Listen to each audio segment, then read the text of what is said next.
Welcome to Under the Hood Podcast. In this podcast, we pop the hood and give you an inside look at the hows and whys of our ministry here at Cornerstone Church. I'm Michael Nave, your host.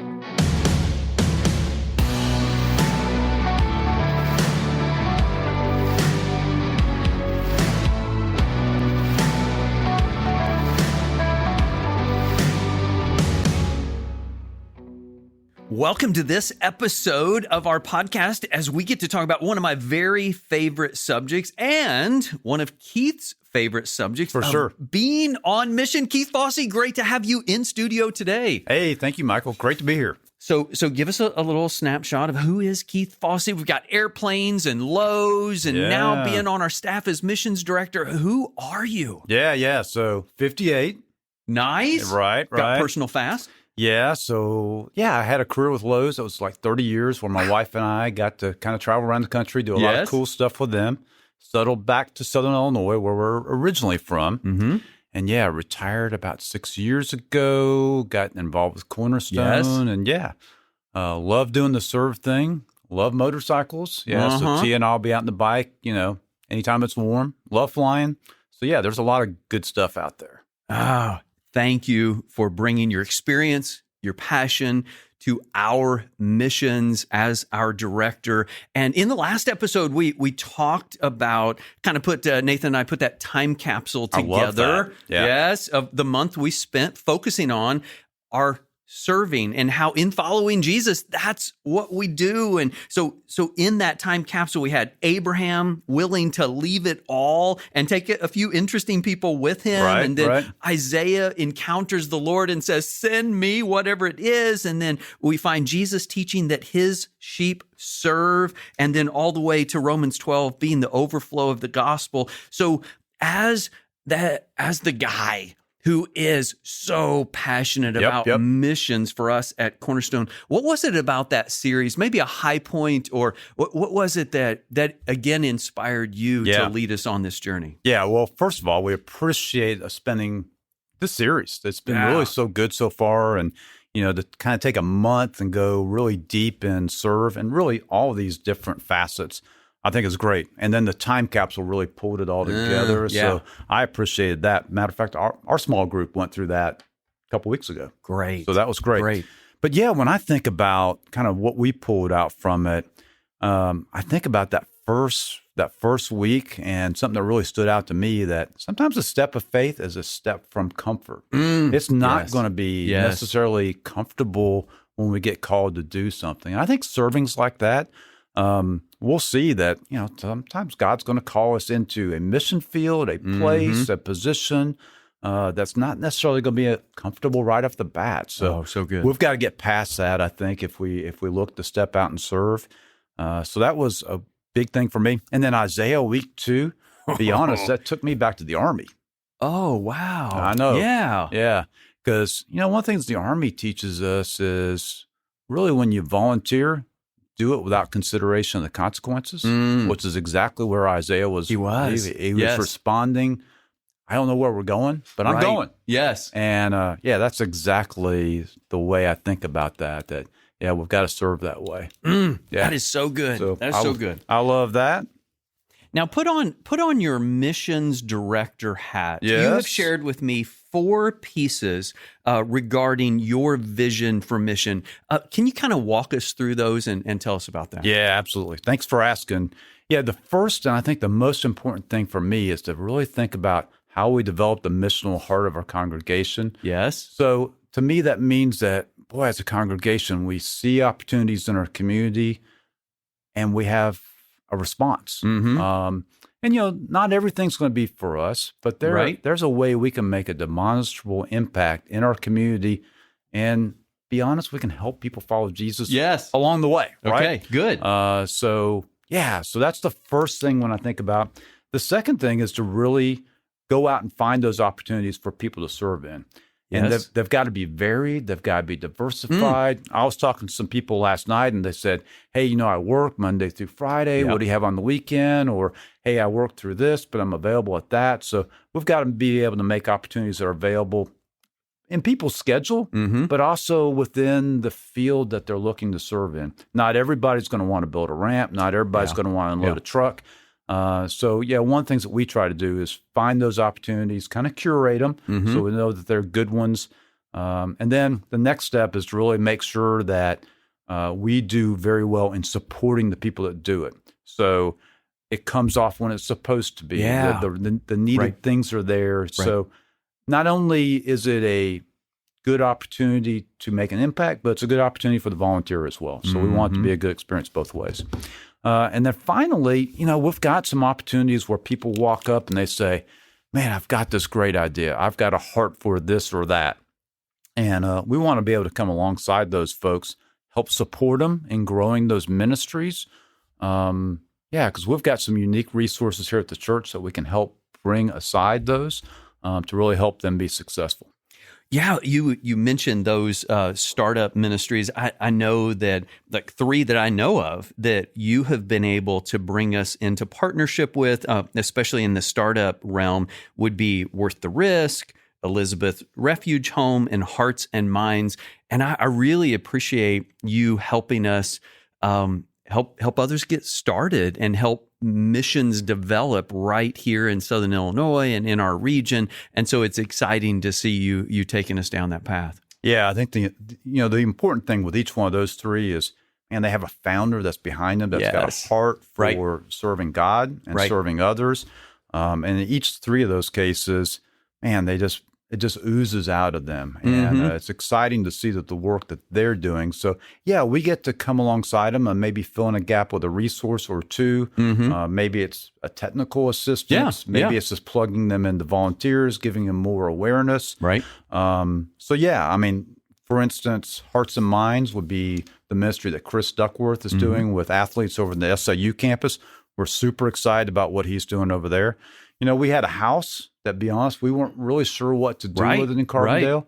And now that's a ministry house that Chris and his family live in, that they're able to bring students to, that they're able to help feed them physically and spiritually in that house. So that's so good, really good. And as you're discussing this and talking about us being on mission, when we think about it, there's the aspect of living on mission, like my workplace, or living on mission at home. And then there's the aspect of go on a trip. Like I want to take a trip to Puerto Rico. Yep. Or there is that, hey, start a ministry locally. Talk to that aspect of being on mission, almost kind of in those 3 ways. What else would you add to that? Yeah, I think that's a good way to think about it. And you've been good to remind me over time that, some people are going to be on mission right where they're at. That may be at their home, that may be at their workplace, and they may not have margin to go outside of that space, but they can be effective missionaries for God right there. So it may be with their family, or it could be with their coworkers, maybe people that their workplace interacts with. Right. So there's a huge opportunity for that. I think an example that you give me sometimes is a doctor, right? There's a doctor that sees patients, and they'll have a chance to minister to those folks physically and spiritually. Yes. So that's a good example, I think, of being on mission right where you're at. And then, for sure, there's plenty of opportunities in our community to serve. And I think that's important. Southern Illinois, we have a lot of needs. And thankfully, Cornerstone's always made that a big part of what we do is to serve locally. It is. So I'm so thankful that we've got that focus. So we'll find opportunities for people to serve like that. And then, there's obviously opportunities. A lot of times when people think about going on mission, it's overseas. It's not right unless they're sleeping on the ground, if they're in the jungle someplace.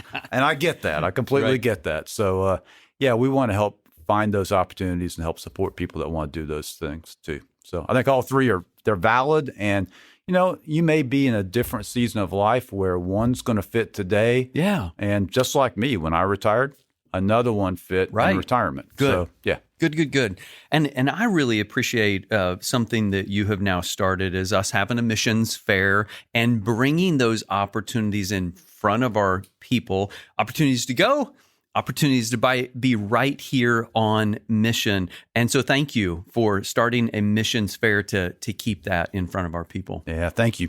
Got to give Kayla a lot of the credit for that. She helps us with all things missions, and she did a super job of putting that together. But man, that was super exciting just to see the response from our congregation. Yes. Back in the rec room, we had 500 people come through there. So that was amazing. We had over 200 people turn in cards that say, hey, I want to serve in a mission area. And some of that would be here in the church, just like there's people right now in our church unloading a semi-truck of food. So, or they may be going overseas. Yeah. So, we're super, super excited about the response to that. It goes back to our number one thing, increasing that missional heart of a congregation. So super excited to see that. Well, you just mentioned, as we are recording this episode, there's ministry going on right now, and it is related to one of the things that in your work, in your study and research as to the needs in our region, food insecurity has risen to the top, and you've really brought that awareness to us. What does that mean? Why is food insecurity such an issue, and how are we getting involved? Yeah, I would say God's kind of been gently leading us down that path, and it becomes clearer and clearer more and more that that's an area that we should be focused in. So when you think about food insecurity, you're talking about people that they don't necessarily know where that next meal is coming from, or they're not getting all the foodstuffs that they need. And that's 1 in 5 Illinoisans, including down here in Southern Illinois. Different down here is a lot of times we don't see it. A lot of times when we think about food insecurity, we think of big cities. Okay. But it exists here in Southern Illinois just like anywhere. If you look at how many food pantries that are around, anytime they do a give out of food, I mean, there's tens and dozens and hundreds of cars lined up to receive these foods. Yes. So it's a huge need in our community. Okay. So I'd say last year when I came on board, opportunities started to present themselves to become involved with this work. We were fortunate enough to partner with Salvation Army, which we love Cammie and what she's doing there in Marion. So we were able to help them extend their reach in the pantry that they have there. We've also been able to come along some pantries as they distribute food. So that kind of gave us some visibility to what it looked like and how it should be done. So think White Ash, they do a great job. Yes, so we were able to serve there at White Ash. The Williamson County Baptist Association does a great work once a month. And then down in Goreville, Kaylee's as well. So some of we've been able to put volunteers there to help the physical need. We've also helped financially to replace a refrigerator where a refrigerator went out. So that's been kind of cool. Recently, an opportunity came to us about the Midwest Food Bank. So there was a distribution point that was closing in Fairfield, and that's where 18 different pantries in our area were getting food from. Wow. And when that distribution point closed, it wasn't really clear how that was going to work. So really, if you look at this old Walmart building, it's completely set up to do what we're doing. So this morning, a semi-truck loaded, full, backed up to our old loading dock. And we got a group of volunteers back there now unloading that truck. Yes. And this afternoon, we'll have 18 different pantries that'll come in and they'll get their share of that food. So we're glad to come alongside them to help in that way. And it's just cool because I think God's positioned us to do that. It's a little bit the old Walmart building. It's a couple people tugging on our shoulders, say, hey, here's the need. Right. It's resources that we didn't have that became available, like forklifts and things like that. So, yeah, for sure, that's where we see God taking us.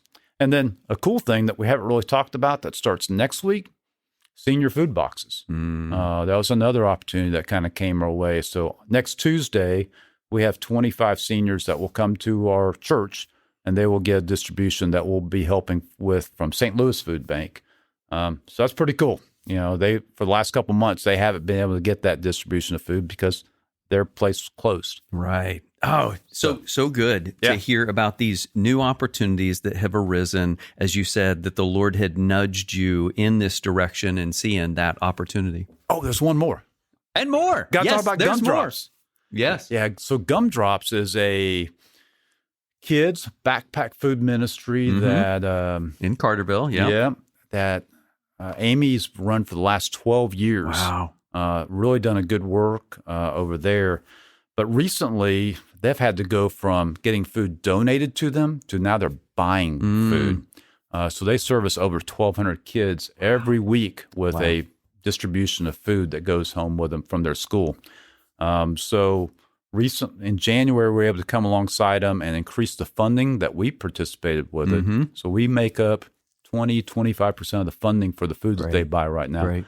And we're also coming alongside with volunteers to help pack the food too. So, and again, when we think about outlets for our people and ways to serve, that's a Tuesday or Wednesday night, 6:30 to 7:30. It's an hour. It's a real easy one that really makes a difference. Good.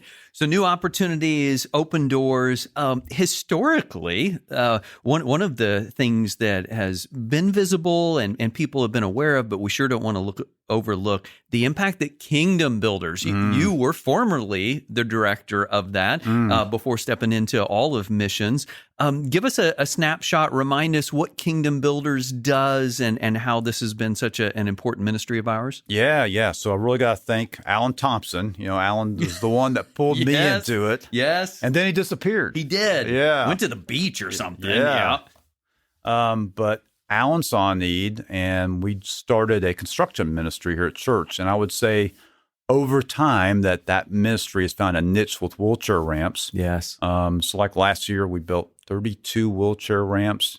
Wow. And literally those guys are every week doing a project of some sort. Oh, so good. Yeah. Last year, it was a little bit more diversified, a little less ramps and a little bit more other stuff. But when people come to us with a need, we try to evaluate it and see if it's something that we can assist with. The cool thing I love about that I would point out is it's a lot of the same people serving together, and they've formed their own community. So it's not just, hey, they're serving, they're doing good stuff, but they're stepping out in their faith, and they've created their own community in doing so. So that's pretty cool. To have an opportunity to serve and the fellowship, that community that you mentioned, is so important and such a blessing. As I've heard you say many times, we think we're going on a mission trip or engage in a mission to help somebody else, and then we find huge benefit in our serving the Lord. Well, let's in 2024, we've got some trips coming up. Give us just some quick bullet points, snapshots of opportunities that people do have to go. Yeah, so this is one of those where we realize that some people need to travel to call it a mission trip, and we respect that. We had a good trip to Chicago in 2023 with a great group that went up there, and we wanted to kind of rekindle that experience. So, and just pretty soon, we're going to Chicago again with half a group of students, half a group of adults. Awesome. And we'll be serving up there in Chicago. So that one's full, but we're excited for that group to go up there. In May, we'll be going to Puerto Rico. That's a group, I think, of 16. Another great group that's going to, and they're going to have a super experience. So Send Relief puts that all together for us. And then we've got a trip in August to Flint, Michigan, and we've got a trip in October to Brownsville, Texas. So we're real excited about those. And the first two have kind of taken up all the bandwidth right now. But for people that are interested in taking a trip, those are going to be two good trips. So you get to escape the Southern Illinois heat and go to Michigan in August. And you might be able to pick up a little warmth and maybe see the ocean down in Brownsville in October. And I should say, since I've mentioned Alan Thompson's name once, that Alan lives down that way, and we're going to be partnering with him and his church while we're down there. So we're super excited about that too. Yeah, so proud of what they have done and started to renew down there, and really appreciate them living on mission. Now, as we think about how we do this together, one of the passions that you've brought to this is us participating again in what's called the Annie Armstrong missions offering.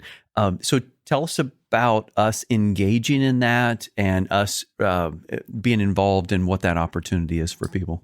Yeah, so Annie Armstrong, as we think of it today, is one of two offerings that are done to help raise funds for evangelism, for church planning, for missionary support. And the Annie one is specifically for here in North America. Yes. So, we know that the average church has 78 people in them. We know that there's declining churches. We know there's a huge need to plant new churches. Yes. And there's people out there that are willing to do that work. Yeah. And they just need our help. They need our support. So Annie's designed to help raise the fundraising to support those new churches, support those missionaries, support those evangelists. So and the sin relief events as well that we're participating in. It goes to fund that. Yeah. Absolutely. So we're proud to do that this spring, and we're excited. We hope everybody will consider joining in the offering for that. We think that's going to be great. And then the other funding stream that is another passion of yours, Renew Secondhand Store, is an incredible opportunity for people to participate in. Yeah, that's right. So, sometimes we forget about Renew. They're just down there, just doing great work week after week.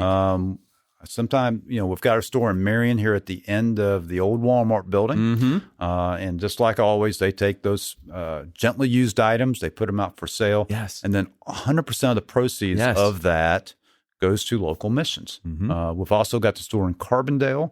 Would love, if you want to participate in that, donate your items. There's even opportunities to volunteer. If you want to really get into it and sort it out, price it, would love to have you there too. But it's a significant funding mechanism. I mean, we can't build ramps without money. That's right. So, we appreciate the good work that they do at Renew and could do it without them. Yes. Yeah. Keith, thank you for bringing your passion. Thank you for being on mission in such a significant way that you help us be on mission. Thank you for leveraging this time in your life, this season of your life. Thank you for doing what you do. You make us better because of the passion that you bring, that we would be on mission together. Thank you. Thank you. Love it.